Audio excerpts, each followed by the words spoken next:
envie d'entreprendre, volonté de réussir, regardez le Club Éco d'Objectif-News.tv avec la Banque Populaire Occitane.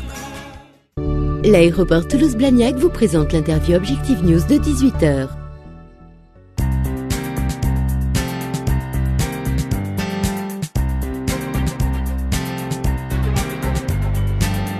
Bonsoir à tous, merci de nous rejoindre sur objectifnews.tv. Nous recevons aujourd'hui Jean-Sébastien Fiorenzo. Bonjour. Bonjour. Vous êtes responsable des relations entreprises à l'APEC, ici à Toulouse.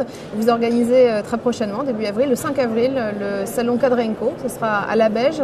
L'objectif de ce salon est de créer du lien, c'est ça, entre les cadres et les entreprises? C'est vraiment dans la mise en relation entre les cadres et les entreprises. On est à la 5e édition de ce Cadrenco, donc c'est la 5e année.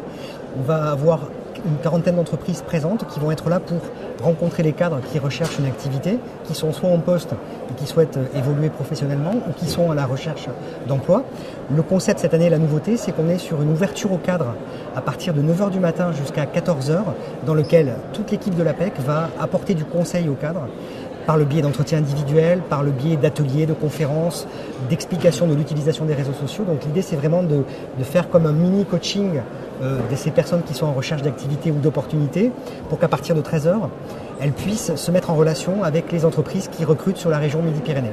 Donc on est vraiment dans un concept de préparation avant, j'allais dire, la mise en relation et ensuite de mise en relation avec les recruteurs de la région. Vous nous citez quelques entreprises qui participent à l'événement? On a le groupe Latécoère, Sogeclair, Thales, Aliena Space, on a différentes sociétés de services comme Sopra, on a Alten, Altran, on a Sogeti également, on a des acteurs locaux également aussi avec Meca Sud. Voilà, on a une quarantaine d'entreprises qui représentent vraiment le dynamisme du tissu économique régional dans le recrutement des cadres. Toutes ces entreprises sont en période de fort recrutement?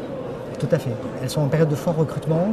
Certaines affichent des centaines et des centaines de postes cadres. Je prends l'exemple de Sogeclair. Il y a aussi d'autres structures qui recherchent énormément de cadres, principalement sur des fonctions d'études, recherche et développement, donc ce qu'on peut appeler des fonctions d'ingénierie, donc des profils plutôt ingénieurs. Mais il y a des opportunités aussi hors fonction ingénierie. Donc moi j'invite plutôt tous les cadres à venir rencontrer ces entreprises pour présenter leur offre de service et essayer d'obtenir une opportunité professionnelle. Est-ce qu'aujourd'hui les cadres en poste sont enclins à changer de poste justement ou plutôt enclins à rester au chaud entre guillemets? Alors je pense que de tout temps, les cadres bougent et sont en poste et essaient aussi d'évoluer. Maintenant, les temps de crise sont moins propices à ce que les cadres bougent. Maintenant, la problématique, c'est que justement, ces cadres-là sont très recherchés. C'est-à-dire que les entreprises les recherchent aussi. Donc, on est un peu dans une logique où, c'est vrai qu'en temps de crise, les cadres cherchent moins à évoluer parce que c'est peut-être plus risqué de quitter son emploi pour aller en chercher un autre. Maintenant, quand la demande est là et qu'on est dans une logique d'offre et de demande, les cadres qui ont de réelles compétences et qui sont très recherchés par les entreprises bougent et n'hésitent pas à mettre en avant leurs compétences pour aller valoriser leur parcours auprès d'autres recruteurs. Dans une carrière, c'est important de bouger justement, de changer d'entreprise. Alors, que pense l'APEC? Que pense l'APEC? Je pense que oui, c'est important de valoriser son parcours.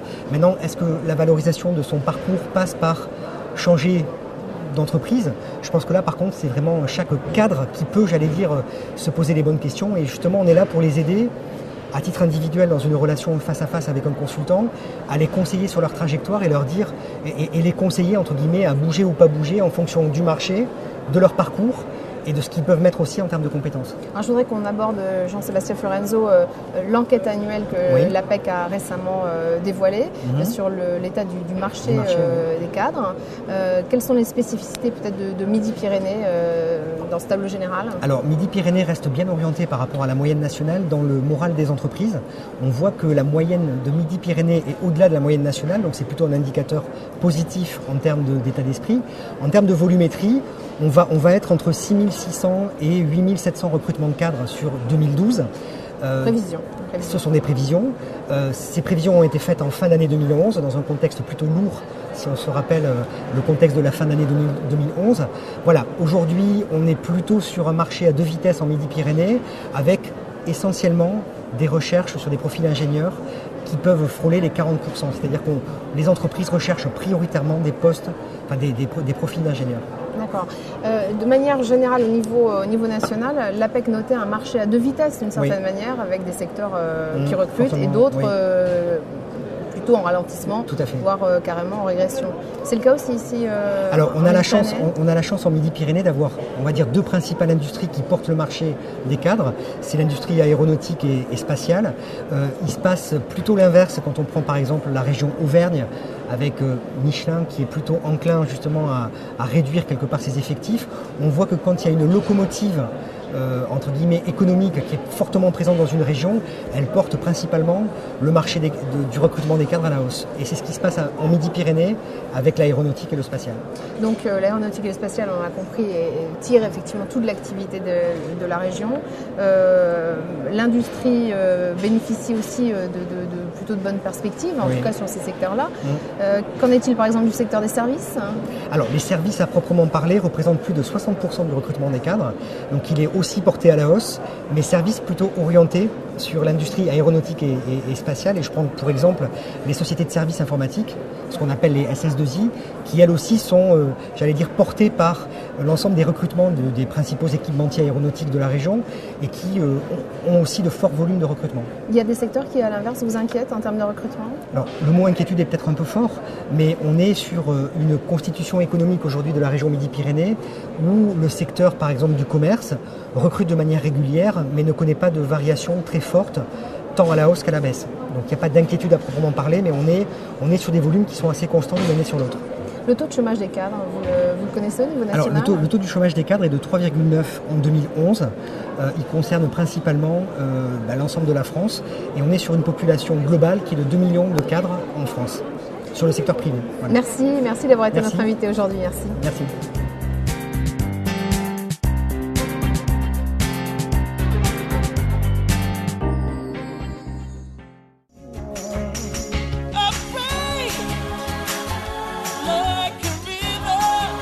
Envie d'entreprendre? Volonté de réussir? C'était le Club Éco d'Objectifnews.tv avec la Banque Populaire Occitane.